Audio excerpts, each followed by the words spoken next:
Okay, cool. This is a family program, Megan, just as a reminder. So if you could just mind that, please, for us and our listeners, that would be nice. This is HF Pod. We're back. We're all here. We're going into Down with Disease soon. Don't worry. But we have some stuff to talk about first. But Brian and Megan, how you guys doing? Tired, but I'm good. I'm ready to roll.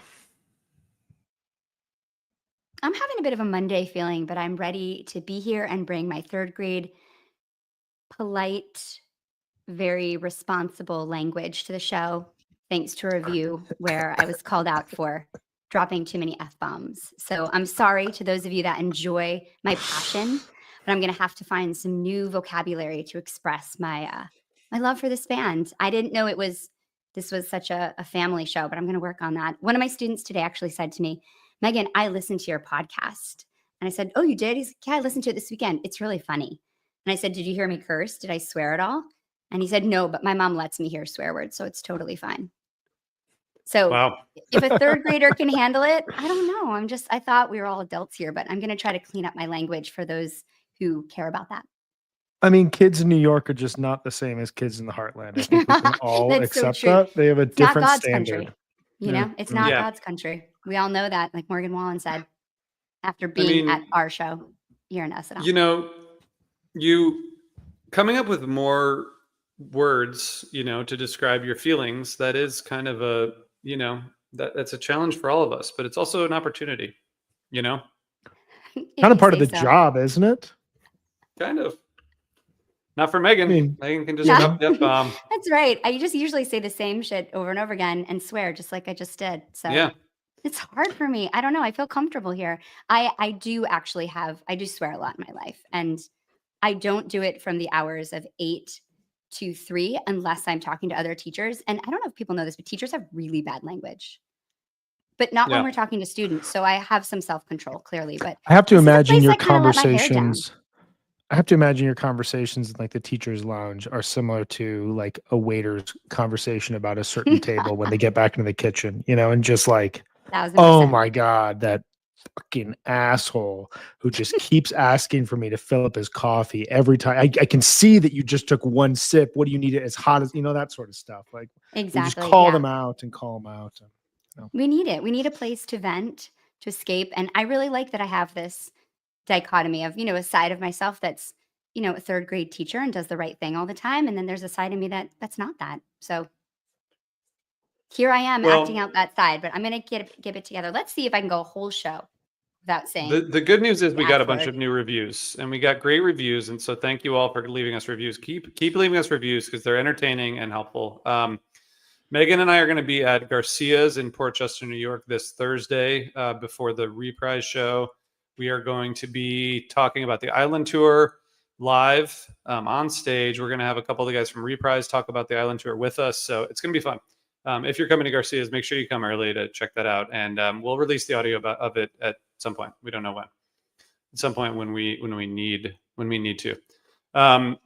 Okay, we got to play a couple of voicemails from their last episode. Not surprisingly, the last episode got a lot of people feeling a lot of things. So we got to give everyone a little bit of a chance to express their feelings. And maybe they'll come up with creative ways to explain how strongly they feel, or maybe not. Maybe they'll just curse. Hold on here. Let's listen to this one first. You guys ready? I hope so. What's up, guys? This is Brian from Maine. I don't know. I've called in a few times now. It's been a minute. Listening to your podcast about the transcendent experience of the concert, or, you guys were talking about the live experience basically. And, talking about how like Brian made some comment about it shouldn't have to do with where Fish is at the moment. And he like referenced some 2016 MSG show or something. And we all go to these shows to hit that one. Like I've sat through so many Fish shows that were the most fun. I love the people. I love the moments. But and I was very, very lucky to be at a lot of these good shows, a lot of good shows, in my opinion. The Worcester from '98, the Wipeout set, is one that comes to mind. Like, when that started to happen in the second set, it was elation, that's what you go for. And the vibe afterwards at the Crown Plaza in Worcester, elation. We were high-fiving like we had just won the World Series, It's great when they rise to the occasion, or on a Tuesday night somewhere random, throw down this insane show. That's why we go for it. I don't know. I don't even know. I just like talking about this kind of stuff. Anyway, God, I hope you don't put this on. All right, guys. Bye. Same. So the number one rule is that if you say please don't put this on, then it's definitely going on. So It's going on. It's if you going on. want, Brian, I want to get your reaction, but we have another reaction to this because we got some people fired up. Okay, here's the second one.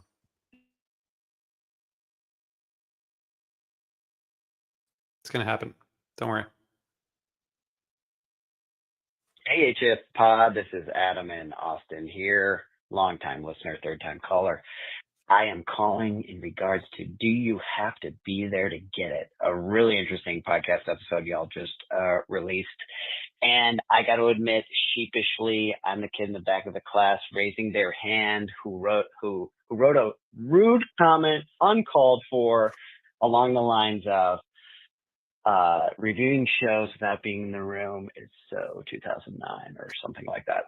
Anywho, I just wanted to clarify my thoughts and also give y'all praise in the next 2 minutes here. Really interesting conversation and episode that you guys had. I think, there's a tendency for people who've been to a ton of shows or entire tours to dominate conversations. Yes, this is completely ridiculous. People who have major obligations, raising families, having businesses, yes, of course, they're not able to get to shows. People who live in Florida, those poor people, yes, of course, it's worse than Texas. They get no shows. And then, of course, the affordability and privilege discussion. Yes, of course, right on. My little only point is, when it's feasible, I'm just more interested in hearing what it was like in the room. Webcasts, live fish, audience recordings, these are great. We're lucky to have them. But they just don't compare to the intensity, the vibrancy, the vividness of being at a live show. The high fives after a great one, the collective groans for a 555 or something like that. And this alone is sort of a privileged take, right? I know RJ has gone down this road of trying to get people at last night's show on the podcast. It ain't easy. Let's say the only guy you've got lined up for Deer Creek 2's review, he goes by Squirrel and he calls you 2 hours late driving down the highway on speakerphone. Not great podcasting. So I get it. It's not easy to acquire this. I wonder if that was real. Anywho, I just felt like Sounds the need to legit. clarify I feel all like I that. did that. Y'all work hard. Y'all are great at fish. And you make me feel more like a member of this fine community. And, like I said before, we've got plenty of trolls in the world, so we need more community. Appreciate y'all. Thanks. Aw. Damn, you really got us prepared for people coming after us with fangs, ready to just tear us apart. I feel like those were two of the most down the middle. Hey, I have a slight oppositional take, but also I really appreciate what you guys did. Let's just get those voicemails all the time. This is like the king in court, just kiss the ring and give us compliments type of stuff. But Come on. But isn't it better? But isn't it better now that you were prepared for something negative and you got something positive? It's true. It's all a setup. You set our expectations. I really appreciate those. And I just had one thought though, as kind of a little bit of a pushback, a devil's advocate to the last caller. Ooh. In that, do you think maybe that, of course, hearing about what it was like in the room is important? Do you think it ever provides anything that you weren't expecting? Do the way that people describe being at a fish show is usually kind of the same. So I don't know. I think that often when you have people on to say about last night's show, they'll often talk about the good vibes or the high-fiving or the collective groans or everything that caller was so articulate about. That's kinda it. Like, you can also talk about the music, but you don't have to be there to do that. So I don't know. I think you can tell specific stories about something that happened that I think capture that evening in a special way. But I just think over and over again, you tend to get a little bit of the same uh, description of shows inside. I don't know. I don't know if you guys agree or not, but that's just what I was thinking about when he was saying that. I think that's a quite courageous and on point take. I'm proud of you for making it because I think you might catch some flack for it. That's my new thing, apparently. No, like it. Trying to figure out how much I want to say about what I'm thinking about saying right now.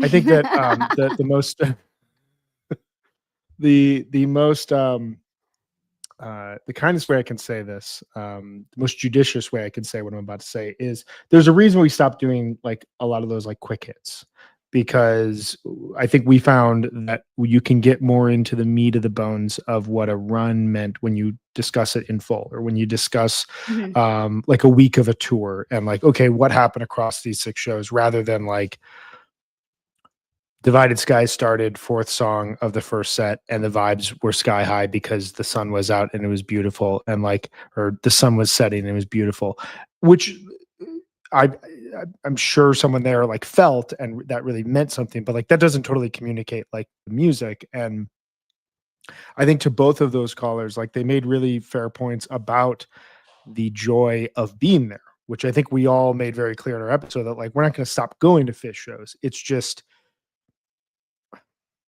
one thing I was thinking after the episode, I was talking with a buddy of mine.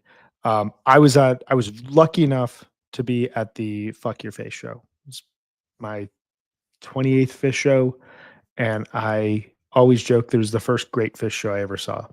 Saw them for 9 years, and then finally saw a great show, like a truly great show. And I remember the feeling of it. And I specifically remember the Undermine, and it's one of my favorite jams I've ever seen live.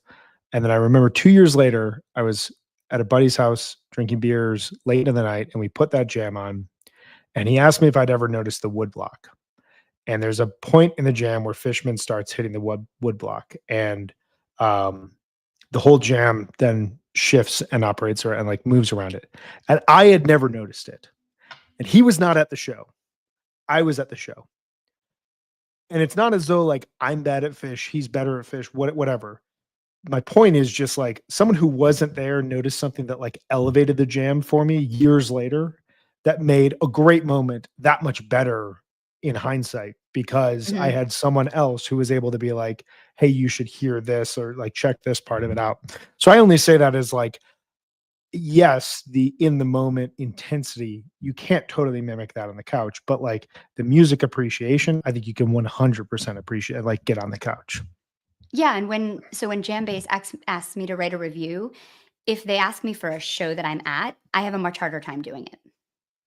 I'd rather be on the couch watching the show, taking notes, analyzing it as I'm going, rather than being at the show and then coming back and trying to reflect on that experience because I just wanted to be there and experience it. So I agree. Yeah, I mean, we struck a nerve in a good way. Keep the voicemails coming. Obviously, we need to talk about Down with Disease. This is our biggest undertaking so far of this series, I would say. Pretty easily. Yeah. It was intense. Millions of versions. Megan, what do we need to know before we start talking about these versions? And by the way, Brian is telling us his versions. So Brian Brian has the chisel, so we're just waiting. I do not envy you this week, Brian. Thinking about Down with Disease and thinking about how it began as this kind of triumphant celebratory arrival on New Year's Eve in 1993. And this song has just always rocked. and I didn't say the F word like I was going to there. The band had recorded the song for the album already and included the jam, everybody knows, but after ringing in the new year and Trey's playing back into Old Lang Syne, to me should be enough to get him into the Rock and Roll Hall of Fame alone. But this song, the lyrics were written by Tom when he was laid up with mono, and the full version of this rock anthem was played for the first time at the Hoist tour opener on April 4th, 1994. And it started out as just a short kind of guitar solo based jam, but that changed fairly quickly. And by November that year, they play a big version with a Have Mercy sandwich. And by the following summer, the song has exploded with that killer version in SPAC and again in Providence in December. But it really takes on kind of mythic jam vehicle status in this off year in 1996 and played at important moments in that year in 1997 and continued to be a reliable jam vehicle in important moments for the band in every era. It's just quintessential classic Phish. It's in line with your bathtub gins, your tweezers. It's just a monster jam vehicle that really defines who the band is and is really one of their biggest arsenals when they want to jam. And I think because of that, it has a super low average show gap. It has a few outlying years. In 1995, it hit 48 shows. And in 2017, it hit 14. But otherwise, it tends to stay super low, like under 5.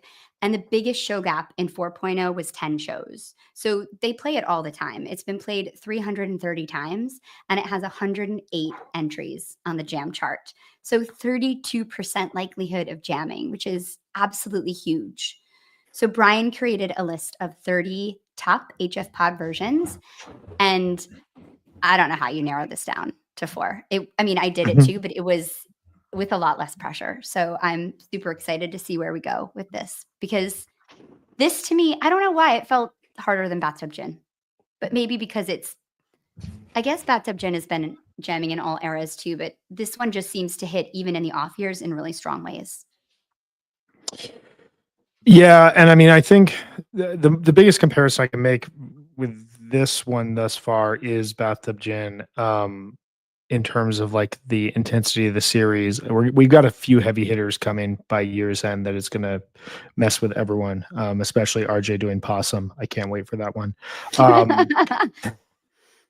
But the thing that makes this challenging compared to Gin is Gin, while it has great versions into 3.0 and into 4.0, the ones in later 3.0 and 4.0 to me felt like slight outliers, where it was very clear that there was a 4 to 6 year period in time where Bathtub Gin was a totally dominant force within the catalog and within the live repertoire. Whereas Disease, like you said, Meg, like those stats about its show gap, it makes total sense. And it's also wild to hear all at the same time. This is a song that, how many shows have you been to where you're like, what are they opening second set with? And someone in your crew just yells out Disease. And like, it feels like 9 times out of 10, they're right. Because it is just, when the band needs a second set opener, they come out and they play Disease. Many fans get upset about this. I don't really understand why. I think it is one of the 5 greatest Phish songs ever, and seems to always lead to just massive jams. The thing that makes it different from Gin is where Gin, our last version, and this is a little bit of a giveaway here, but our last version was in 2003. There's no way you can tell the story of Down with Disease and Phish and stop in 2003. It just doesn't, like, Yeah. There are so many great 1.0 versions. There's so many great 2.0 versions, but then it continues. And from the very first weekend that Phish came back in 2009, Disease was there as the lone jam vehicle. And it was there in the early days of 3.0 when it seemed like nothing would get jammed. At least Down with Disease would jam for 14, 15 minutes to give you a taste of who this band once was. It really carried them in a way that Tweezer could some of the time, but like not a lot of other songs really had the ability to like showcase this improvisational side of Phish the way that Down with Disease did. So yeah, this was hard. This took a long time. This is the most I've listened through all of these versions. I have a very long and sprawling honorable mention list, but I think Same. I re-listened this weekend, and I think I'm pretty confident that the 4 I've selected best represent Down with Disease as a top tier jam vehicle. So, what else do we have to hit before we dive in? Wow, that's just crazy. I was looking at my stats. I've seen Tweezer almost twice as many times as I've seen Down with Disease, but for some reason, I Wow. still feel like I've seen every Down with Disease ever. There's something about it that's just like it feels like it's not like I don't like the song. It just feels like I always hear it. But even though oftentimes the jams are amazing, I don't know what it is. I feel like I haven't seen enough Tweezers, and I've seen like way too many Down with Diseases despite like the way the stats work. So I don't know what that is. No, I mean, I'm looking at mine, and it's like the gaps between like the amount of times I've seen Down with Disease, and then one show later, even if it was like 6 months later, like I got another Down with Disease. Like it's just like every time you go and see Fish, like you're getting a Down with Disease. I actually It's the old appreciated reliable. the song more after this too. Like I've always loved it. Whenever I hear the song, it just makes me feel 17. It has such a youthful Fish vibe to it, and it's so embedded in like my early Fish listening that I love hearing it. I also think it's one of their best composed like rock songs or radio songs. Like to me, it's a really good, I think, version of what they could do if they were ever going to be a radio band. And I remember last time we were talking about the last Rushmore episode we were talking about if you listen to the song or just skip ahead. So I didn't skip ahead until I did my final, probably like third listen through of the top 8 versions I ended up with, 10 versions. And I felt surprised that I didn't want to. Like I was okay with it. I didn't mind it. It's a fun song. As I was going back through these, I was thinking about listening to the song, and I do think the reason that I need to do it is that you get a feel for like the venue, the sound, the tempo, the tone. Yeah. I think you get all that like with the song and the chorus before the jam. So I think I'm still listening to all of it. I'm spending a lot Every of time. time. Yeah. Yeah. I mean, same. I've listened to these a million times, but yeah, I get it. And I think I'm just cheating at the very end. That's all I'm saying. If Yeah, I'm that's on my fine. third or fourth listen through, I gotta save some time. I've already been spending way too much time on that. Well, at that See? point, yeah, you're Yeah. kind of getting to like, does this jam outweigh this one? But I think to Yeah. RJ's point, like when we did the Tweezer draft last year, I basically started every version of Tweezer at 5 minutes and 30 seconds because Yeah. like you're looking to draft you're looking to amass a list of jams at that point in time. The challenge here, the difference here, and I think that this is part of the project that we haven't talked as much about to this point in time, but it's something I've been thinking about as we continue to go along, is how much the performance of the song with the jam leads me to select it, because there are Yeah. some very sloppy versions of songs that then jam very well. So Not true. just Diseases, kind of like just overall. And then there are these like very tight performative versions of songs that then lead to a jam as a result of it. And that was really something that you got in kind of early 3.0. If they particularly nailed the compositional part of a song, that usually meant that they were locked in and they would allow themselves the opportunity to breathe a little bit through a jam. But time is this was the most time consuming of these, Yeah. because Same. I ended up with a list of 2 Mount Rushmores. This was 6 weeks ago. 2 Mount Rushmore versions, and then like 23 possible. I don't know, like 20 possible. Like I was just like, I was so lost for a while, and I went back and I re-listened to them all. I took a break and I came and I've come up with my list at this point. To your point though, Meg, like the riff in this song is one of my favorite things that Fish has ever written. Yeah, it's so good. And I want to hear it every time. Every It's time. so good.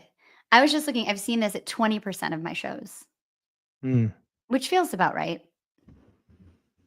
I'm never upset when I hear it. Feels like more. Brian, what is your first entry? Where you got to do it? All right, let's dive in. Okay, It's time.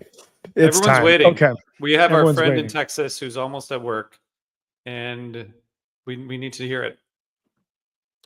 All right, so a little preamble before I dive in. Meg said we have 30 versions. They come across the eras. We even included just, kind of a hat tip to the origin, the 1231-93 version. That does not make the list, but first version ever in such a unique spot. When I thought about my first version of Down with Disease, I wanted to put a clear stake in the ground as to when Down with Disease became Down with Disease.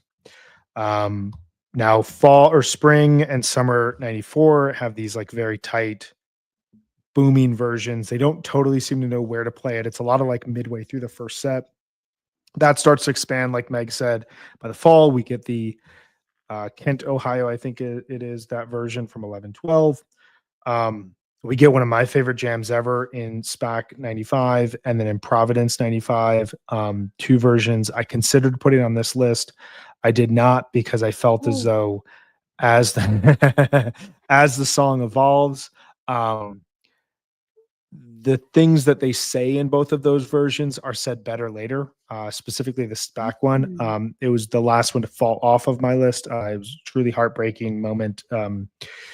Late at night, sitting on the couch trying to make the decision. Wanted to text both of you, but we keep this Tough. we keep this isolated until we go record, and I didn't know what to do. I was lost for hours. I considered the Seattle 96 version because it's a ripper and it is really aggressive, Hendrixy Trey. I ultimately landed, though, on a version that I think sets the table for what Down with Disease means for Phish, and in a lot of cases, who Phish means going forward. And this is also a pretty big moment because this is now going to be, I think, the third entry from this set into the Mount Rushmore list. This is the Went Down with Disease 8/17. 1997. As I broke this down for myself, this is the archetypal DWD, if you will, in both placement and delivery. This is a massive set. We're coming out for that second set, that glorified second set on night 2 of a 90s festival. Like you almost can't, like these are the moments that we talk about like years and decades later. Like these are the kind of sets. The year before, that second set from night 2 at Clifford Ball is huge, perfect, top to bottom. Night 2 of the Lemon Wheel has a really good moment. Night 2 of whatchamacallit, Oswego, I think, is where you get that big Runaway Jim. Huge Ghost in night 2 of It, so on and so forth. This is a huge placement in Phish history, like always. I'm glad we're talking about Oswego in the context of this. This is good. I'm just going through really going festivals. broad. I'm trying to like get this out exactly as I want because I just can I can hear the blowback that's coming from both you guys and my text threads.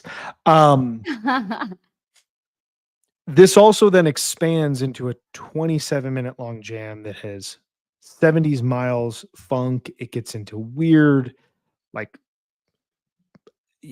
turn of the century piano duets, like weird stuff between like Trey and Paige and Trey and Mike.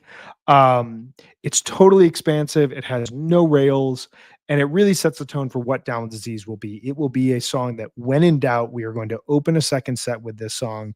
We are going to unleash all of our creative forces. You may not always get the greatest version, but you're in for like 18 to 25 minutes of really solid improvisation. And if nothing else, if it's a terrible show, you're going to walk away with like, well, they played a really good Disease to kick off the second set. And that is like kind of a tried and true rule of Phish. So you get this version that really kind of sets the tone for where the song is going forward. And it's also one of my favorite jams in Phish history. So 8/17, 97, your responses. I'm still shook that SPAC is not on your list. Gotta make difficult decisions. I know, I get it. And we can talk about I'll share my list later, obviously, but yeah, I'm surprised that we're not getting a mention of the song till 97, but I totally agree with this pick for you. It's different for mine, but this jam is so effortless and lacks urgency in the best way. When I was listening to this jam again, I kept thinking about RJ, what you say sometimes about 97, and that when you were going to see 97, you were like, why is it so slow sometimes? Why is there so much like patience? And it's funny, in one recording of this song, you can actually hear someone say, after this, they should go into something fast, which is fucking hilarious to me. Oh no, I didn't. Oh no. Sorry. I really was gonna try. I was actually thinking, like, what can I ask her if I win, if I get all the way through? Okay, I didn't make it. Anyway, maybe next time. But yeah, there's such a settled nature to this jam that is so languid and beautiful, and it's incredible. And I think the placement of having it go into the Went Gin is just absolutely insane. But yeah, I like this jam, and yeah, this is shocking to me. This is exciting. I was not expecting you to start there. You've surprised me, Brinkman. Were you expecting me to start with SPAC? Like, was that what you were That thinking? was that is one of my favorite versions of this song ever. Yeah. Same. Yeah. 100%. Yeah. Yeah. I think it's the first time to me. Well, I don't know. I'll share my reasoning for mine later. I think this the Went Gems, I think one of the things that I think this was maybe the first off my list, maybe second. This kind of like almost melancholy soloing that comes from Trey is like so emotional. The whole weekend is so emotional. I think for me it was like almost too similar to the other jams, which I guess is part of the point of them all being in the same set. Like feel of the feel of it compared to the Gin and the Hood, like they all have a similar feel, right? Because it's all part of the same set. I do think that that ambient kind of patient space that they, without like losing momentum, is a really impressive part of it, you know. But the Trey's playing in this set and that whole weekend is just something that's really sticks out. I think you could like identify it anywhere, you know. Yeah, and well, two things. Because one, like the Simple from the night before, they showed just a clip of his solo in Bittersweet Motel, and before I had any context for where it came from, I was just like, if you're gonna play guitar like that and like move your body like that while you're playing guitar and literally like just like show physically like what the music is doing to you, like I got to listen more to this band. But then also, you know, with your point about like they have like similar themes across the weekend, and you know, I guess I was thinking we got the Went Gin and we have the Went Hood, and maybe this is just like the flaw of having both of those picked early on. How can I not select this when this is, I don't know if this is the best jam from that set, but it's definitely like the most experimental and weird, and like it's, and in some ways this sounds to me like the model for where Down with Disease is going to go. Like the SPAC version gets so out there in a Summer 95 way that feels more aligned with Summer 95 to me than it does with Down with Disease.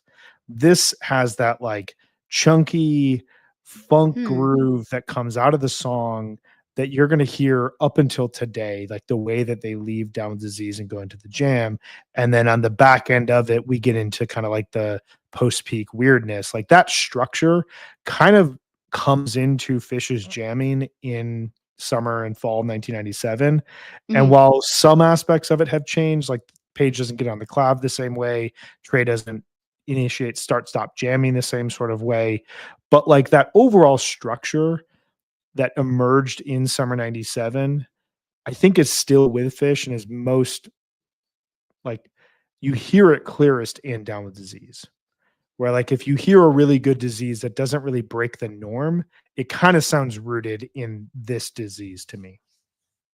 Well, and I also think you don't have to worry about if it's the best jam in the set, because that's not what you're picking, right? You're picking the Down with Disease. Like separated from Right. those others. So I don't think that, but it's an interesting point you brought up about if like, I think you tend to think maybe more than I do in context, which is very on brand for both of us.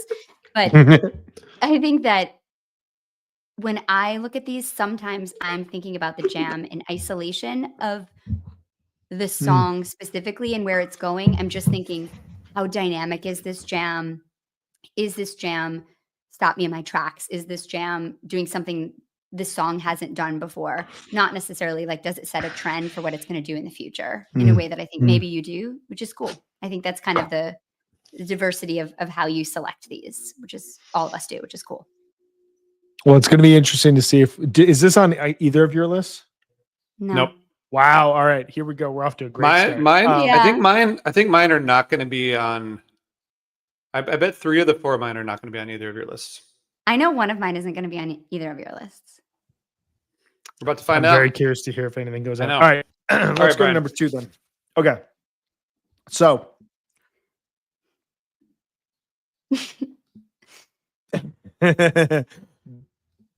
Down disease kind of does a similar thing for the next couple of years, and then something shifts, and it shifts around a point in time where Fish does this very cool thing that I don't know if they've really ever done since this point in their history, where they find a new sound to like pile up on this old sound, and it sounds brand new. I'm speaking, of course, of Millennium Fish and that like 1999 vibe. So the version I'm selecting for number 2 comes from this period. It has the same kind of building peak to kind of like weirdness structure I was talking about with the Went Gin, but it does it in a much more melodic way, much more blissful way, a way that lands directly where the band was at this point in their history, kind of puts a stamp on a set of Fish that is about to unfold in a really anthemic and heroic way. And that is the Big Cypress version from 12/31/1999, which emerges right out of Auld Lang Syne. You talk about the like symbolism of this song that emerged as a song out of Auld Lang Syne 6 years prior.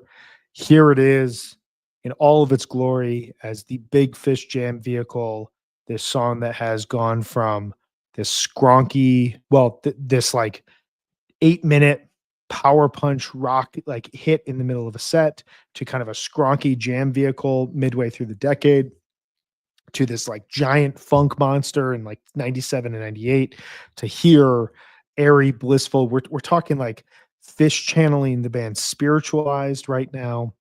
We're talking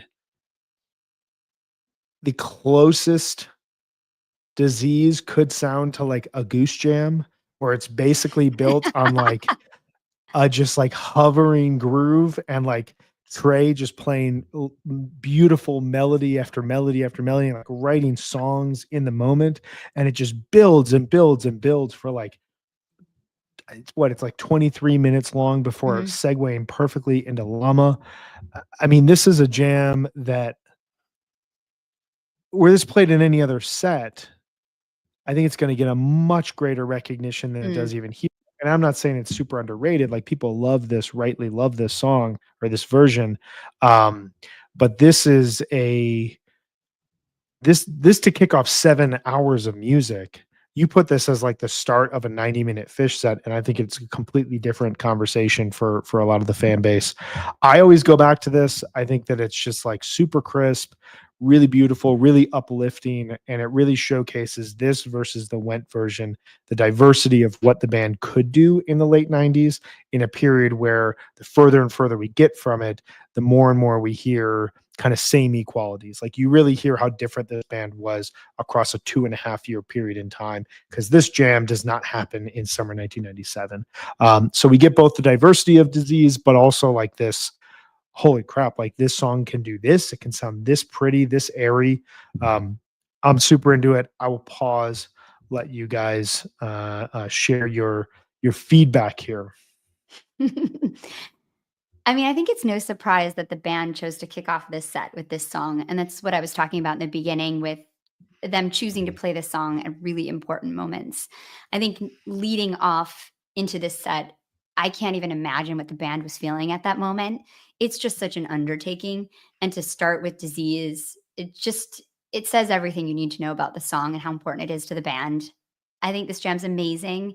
It did not make my list because there are other millennial groove versions, or one in particular that I like better. But obviously it's unbelievable. And I understand why it's on your list. That's the hard thing, is that even this is in an honorable mention for me, but even if you don't have, like, our lists could be so different because that's how many good versions there are. So it's fun. It's pretty endless. Yeah. Yeah. Yeah, I think I think I'm the, we don't have the responsibility of really putting this into historical context in the same way that you do. So Yeah. I think this was just dropped off my list as well. I think, you can hear the fireworks. It's high octane. It's like, and then it gets into this, it's a very fun, laid back groove as they get further into it. It's a great way to set the pace for the set. Yeah, it's up there. It's definitely top 6, I guess, for me. But makes sense. So we're in to be range. On there. Yeah, makes sense to be on there. I think this was in the fan vote, which we'll get into later, but I just wanted to tell you and give you a preview that you are, I think you're in sync with the fans. Oh no. That's not supposed to be. That's the last thing you want. Brian's disappointed. Well, Let's be honest. We got more disappointments coming, I think, for you. Okay. Let's take a break real quick, and then we'll get to Brian's second 2 versions. All right, Brian. Where do we go next? We have after Big Cypress, we have what, there's 7 or 8 versions before we get to 3.0.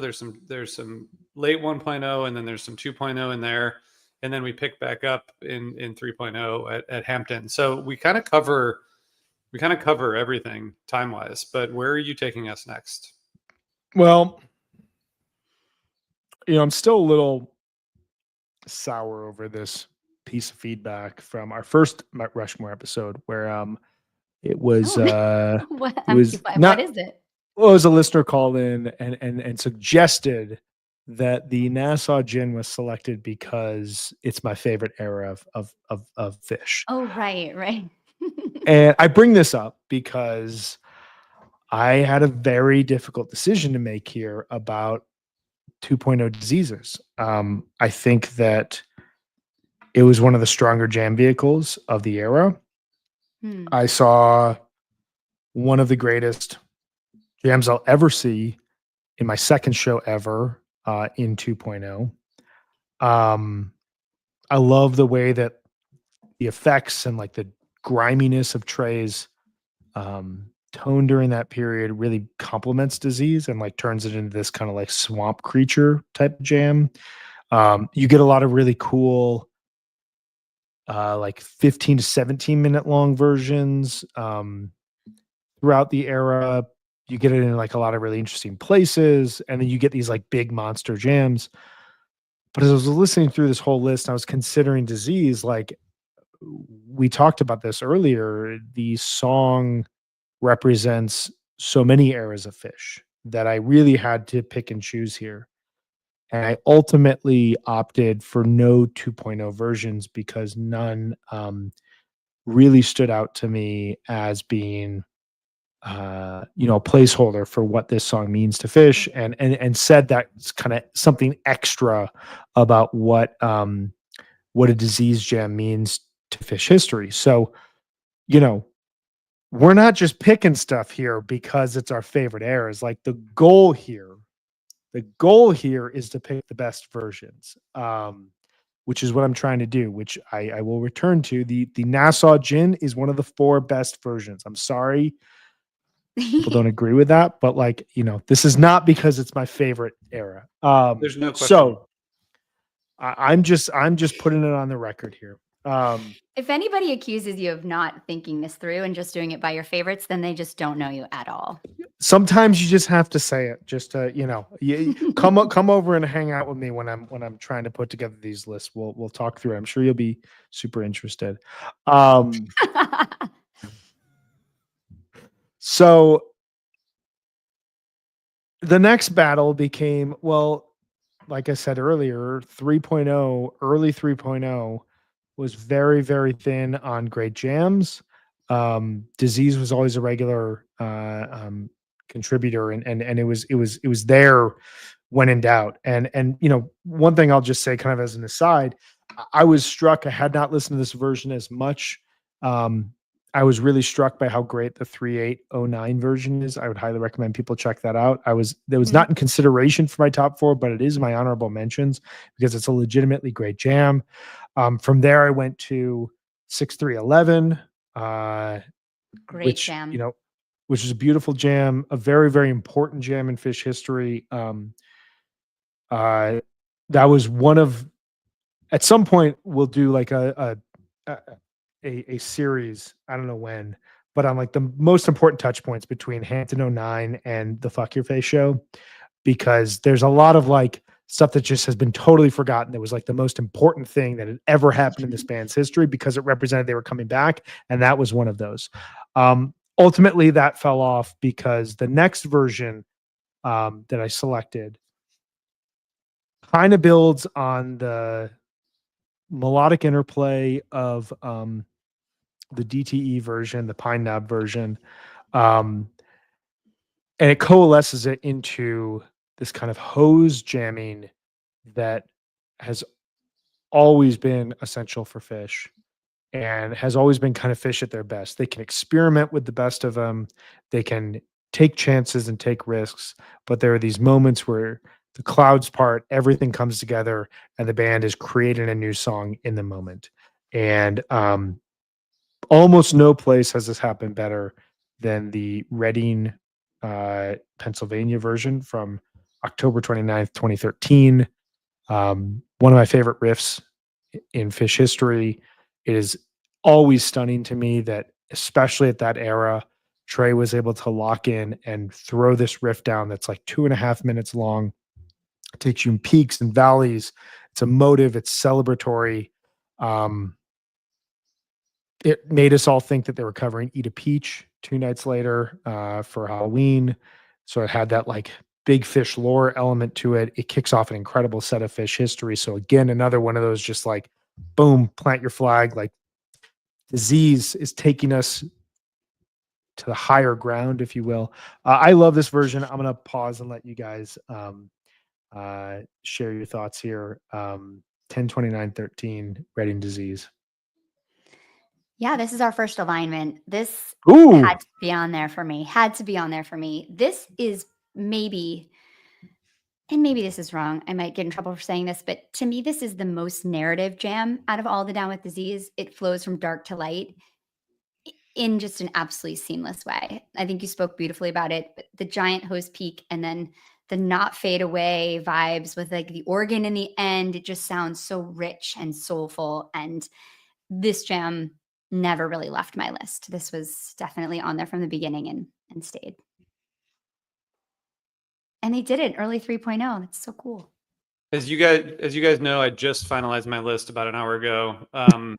So this was the last one to go on my list. I was thinking last night when I was listening to this and thinking about it. I've listened to this so many times, and I do think like the huge peak. It's dark.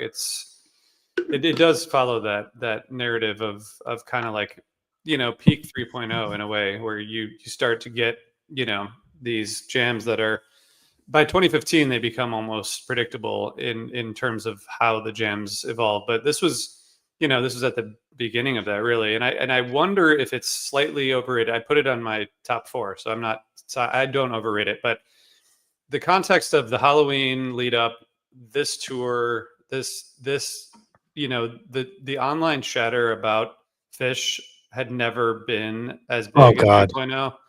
as it was in fall 2013, especially with lead up to Halloween. I mean, it was Yeah. every show, and there were some, like the Glens Falls show was like not great. There were some shows that were not great, but every big jam was like broke the internet over it again, So like this is the biggest of them, and I think it deserves to be on the list. But I think it's I mean, you can't like listen to this and not think like this is an all timer, It's got everything, and it's perfect. But I think the history piece is important too. Absolutely. It's such a good point about the online chatter at that point. I think we probably talked about it during our fall 2013 episode, but like that was the most fun I ever had online talking to people about Phish. It seemed like everybody was finally like that Hampton show, Tahoe Tweezer had come earlier, those Worcester shows, the Hartford one that came after, which was killer. And then this, like, it was this like build up where you just had the sense that Phish could do no wrong. And then they debuted Wingsuit and everyone went back to hating on the band. Yeah. It was like none of the goodwill mattered anymore. It was like there was no patience for them whatsoever. But like, Tweezer, by the way, that Hampton Tweezer is going on my Rushmore. You can just put it on there now. Just put it on there. Oh, 100%. Yeah, no, that's without question. Probably over the Spoiler alert. Tweezer, because you and I are aligned on some things, few things. That we're aligned that's on, one of them. 100%. I went between a little bit of questioning if I should have the Clarkston, the Pine Knot one on instead, just because of that gorgeous like Coltrane section. But I ultimately think this is the better jam, and I think you have to pick between one early 3.0. 3.0 can't have two Rushmores. That's just ridiculous. Maybe I mean, maybe there's a song that's like really crusting then. No, but, maybe this particular song has two. You never know. Depends. That's we'll true. Find out. That's true. We're not done yet. We're not done. Speaking ahead. But there's no way, because I just feel like both of you love 4.0 too much that I just don't think that's true, but we'll see.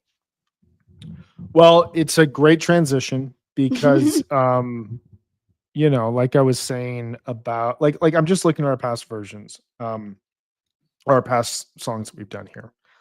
So the latest Gin was 22803, the latest Hood was 81797, the latest Light was 123018, the latest Rock and Roll was 71213, the latest Momodance was 81222, and the latest No Men's was 42322. Now, some of those songs, like No Man and No Man's Land and Light, are obviously newer songs, so they're going to have later versions. Momodance didn't really blossom as a regular jam vehicle until later in its career. But, when you consider a song like Disease, I would think we would all put that on level with Bathtub Gin and Harry Hood. Those are two songs that very clearly peaked in the late 90s, early 2000s. Disease, like this version of Disease, was not like a holy shit, they finally played a great Disease again, the way that we would act if they played a 22-minute long David Bowie. This is in a line of early 3.0, mid 3.0, late 3.0, and 4.0 versions. Like this is one of the this is probably the most consistent, long-lasting Phish jam of all time. This is like the Yankees in the 20th century. It's just like you expect them to just like compete and win type of thing. And so with that in mind, there were a lot of versions of Down with Disease from late 3.0, two in particular that landed on my honorable mentions list. And as well, there are two versions from 4.0 that landed on my honorable mentions list. But of those, as I was going back and forth between those four jams plus one more, I kept asking myself, like, what is the point of Down with Disease at this point in Phish's history? What does it offer? And I think what I came to the conclusion of is that it is one of those songs that offers Phish a kind of connecting point between their past and their present. And sometimes those jams can be extremely solid and show highlights, but extremely solid. I'm thinking of 9317, 8718, and 8522 from Atlantic City. One of my favorite versions ever. that dropped off my list very late. But in other instances, and there are two in particular that I went back and forth on, through a song like Down with Disease, which has so much historical weight in Phish history, you are hearing them start to experiment with new sounds, push themselves, test their own boundaries, and really impact the jamming of the modern era. And so I went back and forth between these two, and I ultimately landed on 7/16/22 as my final Rushmore version. It was between this and the Sphere version. These are two extremely long versions of Down with Disease, but they're not just long jams. This isn't like RJB's Big Cypress rock and roll argument. These don't waste any time. These are jams that get the full weight out of an initial jamming concept. And when we reach that kind of 17, 18-minute marker where we could just throw on the ambient sirens, get the drill going, and fade into another song, they find a new idea.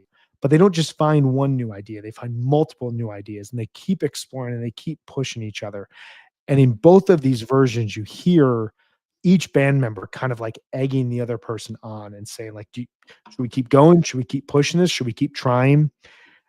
And I think it's really important and really telling that this is through a song like Disease because of its historical legacy and the fact that these performances, this one in particular from 7/16/22, really highlight what has made Phish so special in the 4.0 era and why this era is not simply just more Phish shows, but like whenever this band stops playing, we're going to have to like really examine what happened during this period in time and what this says about like, health and longevity for performance artists and what this says about the experimentation of Phish and their connection with each other and their audience.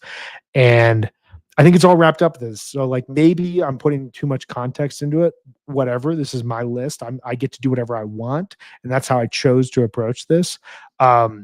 This version comes from a show that is not well regarded, from a tour that yours truly has spent 3 years trying to tell everyone was not very good. Just probably just because I saw 7 bad shows in a row. Not bad. Don't lose your, cool. But this is not like an era of Phish I love. And this is a jam that like stands out and like stood out for me, for a bunch of other people I was texting with about this to try to be like, am I crazy to throw this on my list? No, I got the reassurance, like you can throw a 4.0 Disease on there. It's okay. Like this is the right call. So I'm excited to hear your guys' thoughts on it, but 7/16/22 final version. Yeah, I felt like it was really important to have a 4.0 version too. This one was definitely in the running for me. It's definitely in my honorable mention. I'm not going to tell you which jam yet, but I have a 4.0 version on mine as well. But this one was really hard to come off of my list because to me, it just showcases really sophisticated 4.0 jamming. It has those deep layers and textures, and Trey's excellent tone, and the flow between sections is perfect. And that part at the end when Trey is looping over the jam, it's so inspired. It's just incredible. There's a million ideas in this jam, but they all work. It's beautiful. And I actually really love it when there's a jam like this that's so inspired and perfect in a moment that's not kind of storied. I think that that's really cool. Like I love great 96 jams, or, it's special. So I get it. Yeah, this was, I think I had 5 that were like on the list to be on the top 4, and this is one of them. I think it's a seamless kind of transition from the dark effects heavy portion to the peak space, and then the post peak jamming is great. It's a good example of what you described. I think you can make a case. I think there are 10 versions that are could easily go on this list. Yes. Yeah. Definitely. The honorable mention section for me is packed because of that. Yeah. For a long time, it was 6 and then 10 underneath for me in honorable mentions. And it just was really hard to get to 4 and 10. But that's where I landed up. So, okay, Brian, and we had a comment in the chat about our keeping our list somewhere. I will start putting all 3 of our lists in the show notes when I post the episode. I have not done that yet, but I will do that starting today. And then someday we'll go back and do the ones that we missed. Okay, so Brian has Great Went 8/17/97, Big Cypress 12/31/89, 10/29/13, 7/16/22. Okay, we're going to talk about the fan picks, but we have to talk about mine and Megan. So Megan, how do you want to do this? Well, I can tell you my list. I'll just give a brief explanation. I felt it was really important to have as many of the eras represented as possible because, like we've talked about, this really does span their whole career. So I wanted to have one gunner, one peak of their powers, absolute domination fish, which is SPAC from 95. Then I wanted to have a millennial groove version that I just want to live in forever. And I don't think this is going to make anyone else's lists, but I absolutely love the June 15th from Big Cat Osaka, Japan version. It's amazing. To me, it's just a perfect space to live in. And I listened to it up against the 610 one, and I listened to it against the Big Cypress one. And there was just there's such a strong point of view in this jam. And I wanted one that has that spacey groove in my list because to me, Diseased is groovy and spacey in so many of the times. And Mike is so off the charts in this version. And to me, Disease, Mike kind of sets the tone for this song. It's kind of Mike's song. Yeah. And I love how the distortion leads into this jam and then it becomes this like thrashing and it coalesces into this super rocking and driving groove. And Mike is just unbelievable. They're just dark grooves that just blow me away in this jam. And then the textures on top of it. And then it gets into this weird off kilter section and then goes to outer space and somehow becomes hopeful and everything kind of melts away. And I have issues with Fish.net jam chart saying this jam is not transcendent because I completely disagree. To me, this is a journey, and I think it's better than 610, despite what the people at Fish.net say. But so I wanted this version on my Mount Rushmore. This was on my honorable mentions, not 610. Really? This is a great call. Yeah. This is a really great version. I couldn't tell if I was off base with that, but this one just stuck out to me more. I'm glad to hear that. I support a full Japan 2000 box set release, just so all of these. We have please. 2 of the 6 shows. We had it as a very high up on our top tours. Like, come on, what are we doing? Please, it's some of my favorite Fish ever. And then I had the 10/29/13 Reading version, and then my final version is the Sphere because it's just a master 4.0 version. And to think of the context of that, of them doing it, in this moment when they are testing out new technology for the first time and exploring this really forward-facing technology in a way that very few bands can do the way they do.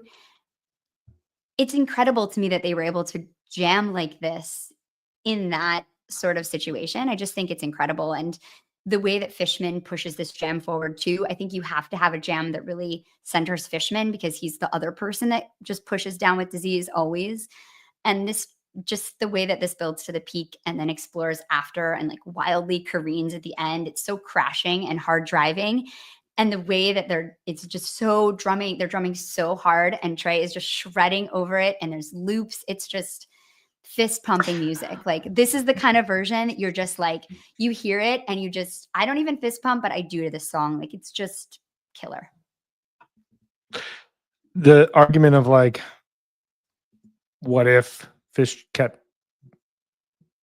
blank jam going, what would happen is like defined in this Down with Disease because the last 5 minutes I think is the best part. It's the most locked in that they are. And that doesn't happen until like 28, 29 minutes into the jam. They like just stumble upon that. It just is, if they keep playing, something great is going to happen. Yeah. So that's my list. All right. Thank you, Love Megan. it. I took a totally different approach and I love that. I wasn't thinking about the eras really or anything, probably because I didn't have to do it as an official thing. So the ones I picked where I thought, go ahead, Brian. I was just going to ask if you picked the shows that you were at. Yes. Yep. There's one from, 2010 sometime that wasn't on the list. So I picked the 4 versions that I thought were the most unique because the thing about listening to 30 of them I think when you listen to 30, the ones that really like stand out. So I wasn't thinking about representative necessarily in terms of Arab. So the first one, I think one of the most unique versions is the 12-12-95, which I would put on there as, I mean, it's representative in that you get to this December 95, you hear this, like some of the things you hear on 12-14, although not so like perfectly in sync as 12-14, but it's the same kind of elements. Totally.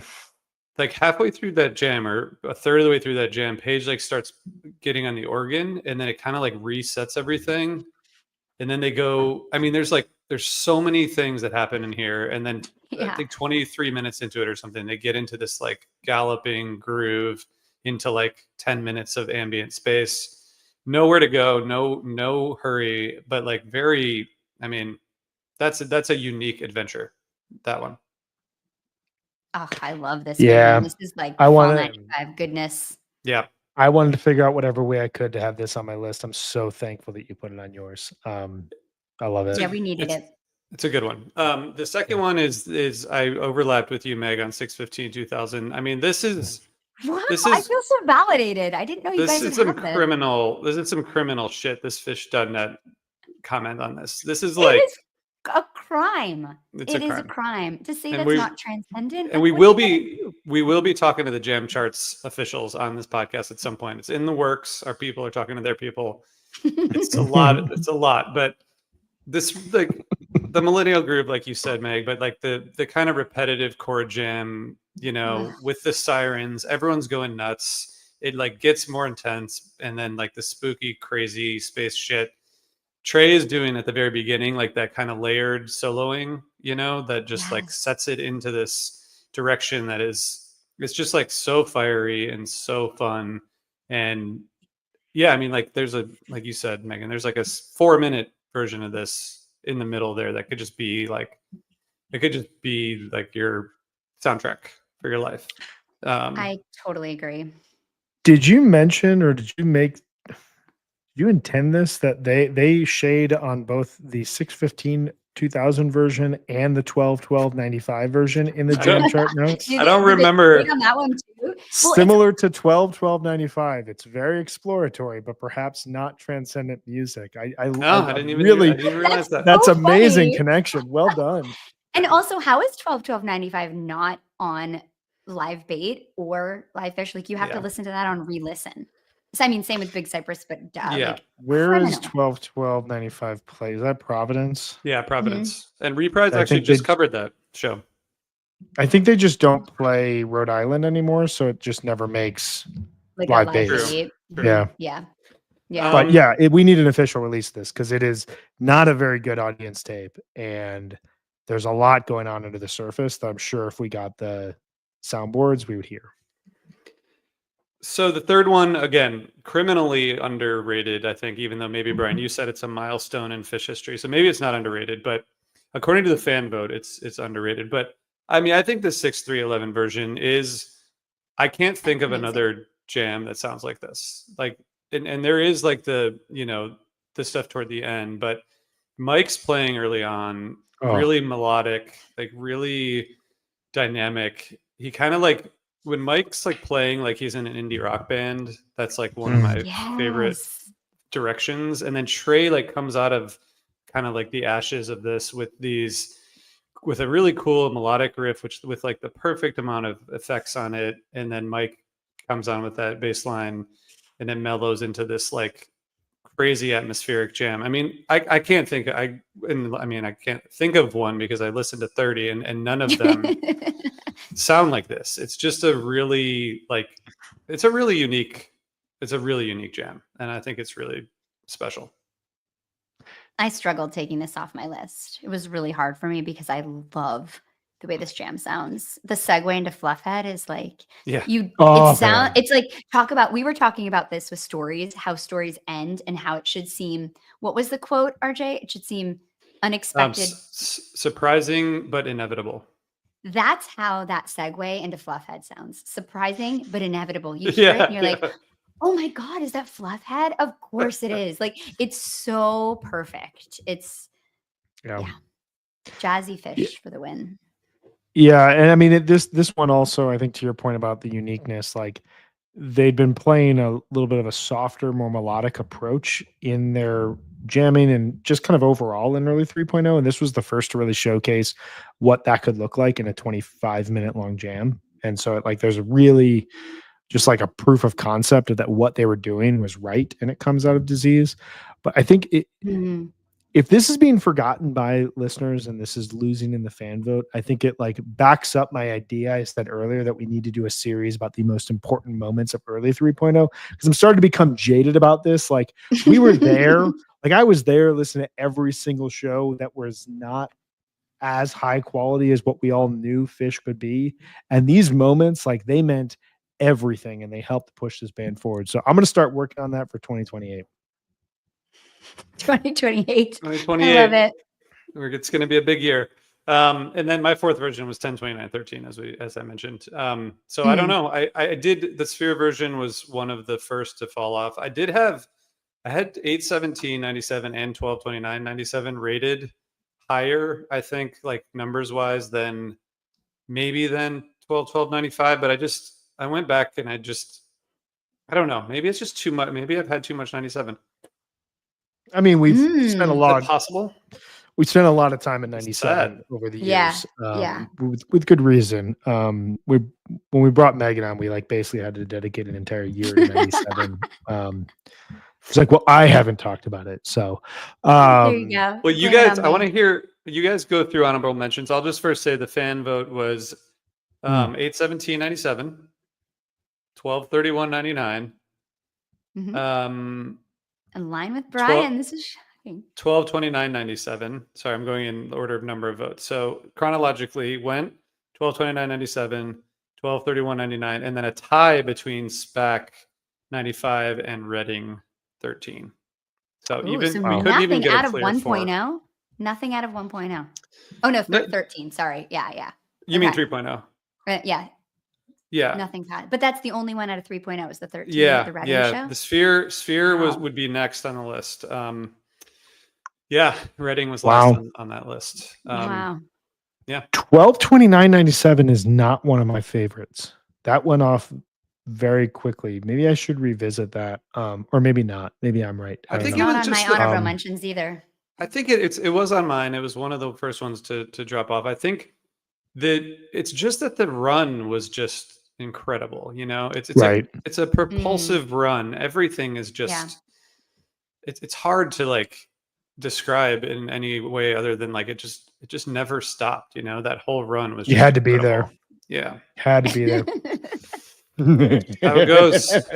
I mean, but so no, okay. that kind of backs up what I was saying about the Went version. Is like they do the Went version, then they do Denver 97 opens the second set, and then 12/29/97, and then night 4 of the island tour. And you get these like across like 7 or 8 months, this band really cementing that like in big moments, Disease is going to open up a second set in one of these shows, and it's going to be a huge jam.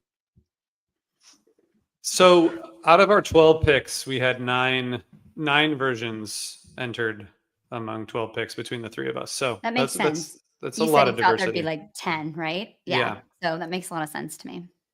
I I thought thought our there'd list be- would be fairly different. Yeah, maybe the most different so far. I think Yeah, so, I think right?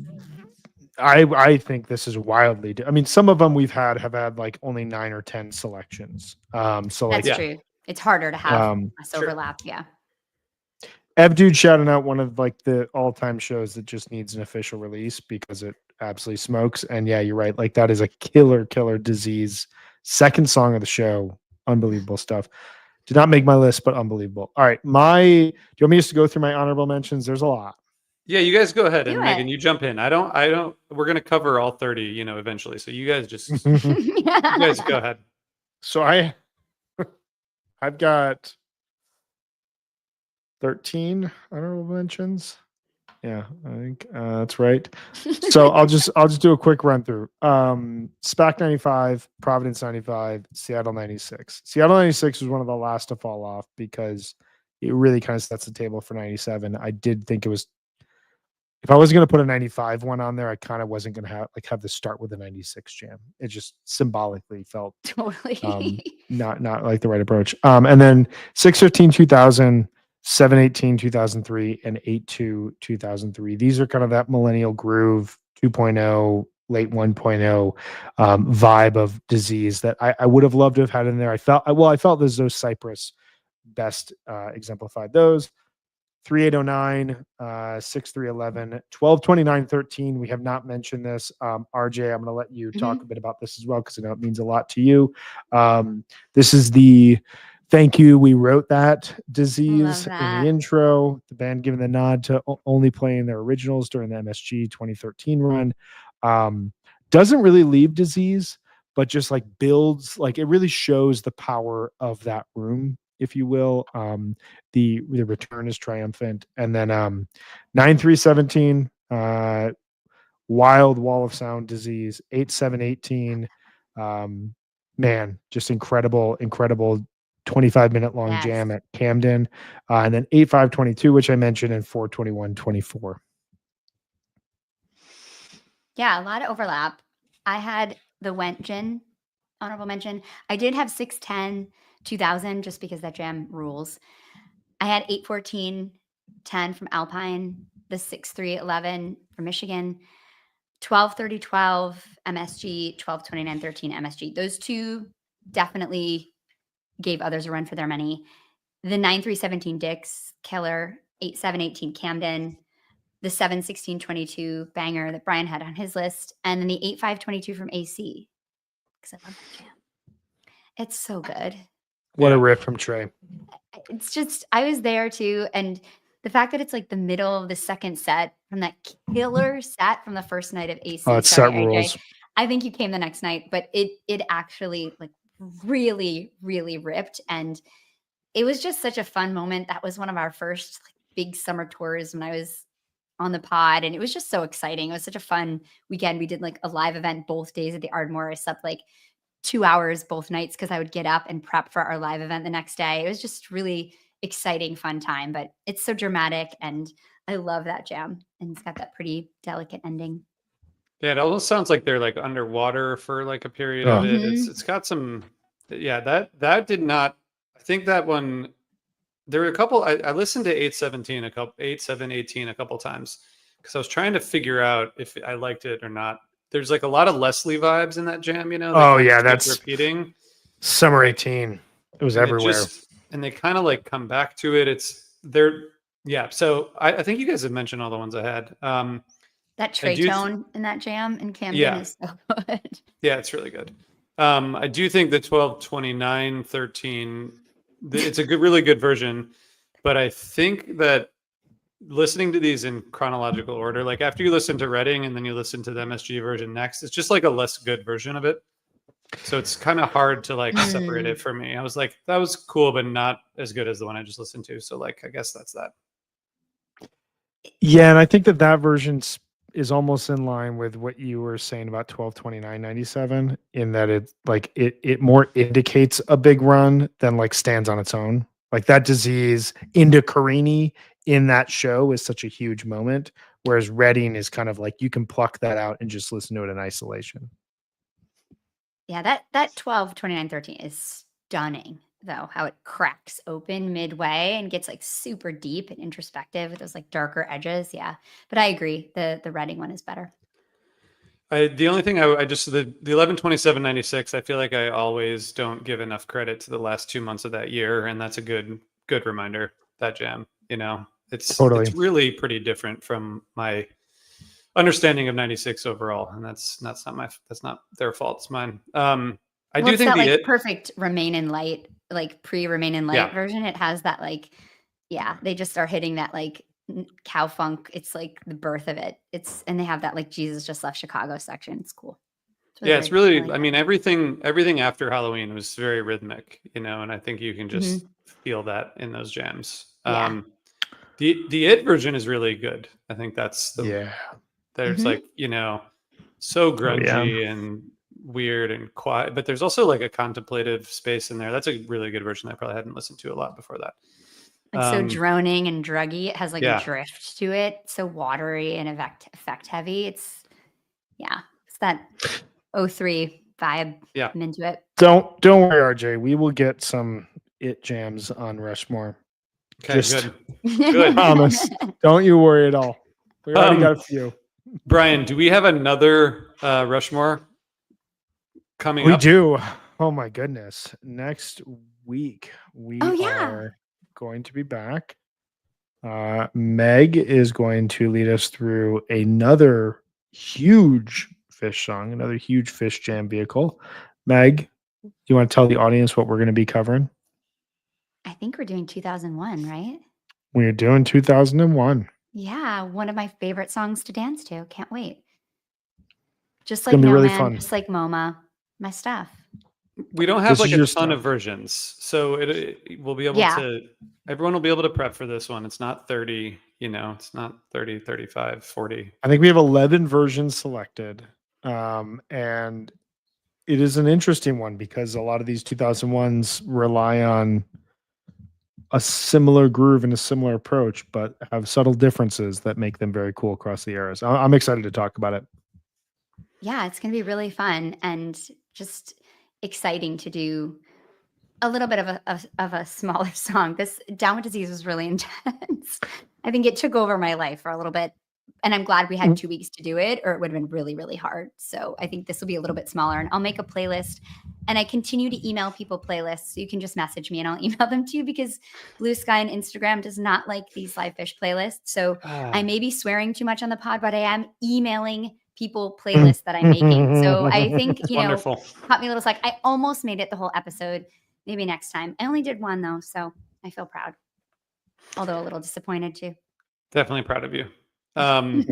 We will have we have a couple more Rushmores coming up before we get into summer 2025. We've got a draft coming up. We got a lot happening here before the tour kicks off and we go fully into summer 2025 mode. So a lot of good stuff here. That summer tour draft too, I started making my document because I finished with report cards yesterday. So I started making my document. That draft is no joke. There are epic amounts of shows for that draft. Are there? Yeah. Yeah. I'm just excited. Yeah. It's going to be fun, guys. It's going to be fun to do drafts. All right. Can't wait.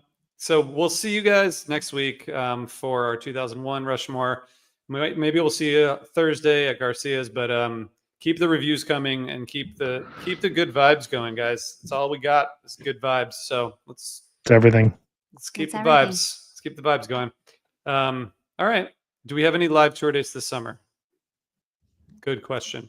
I think we're working on something, right? Yeah, we are. We're working on something for Philly, but don't know yet.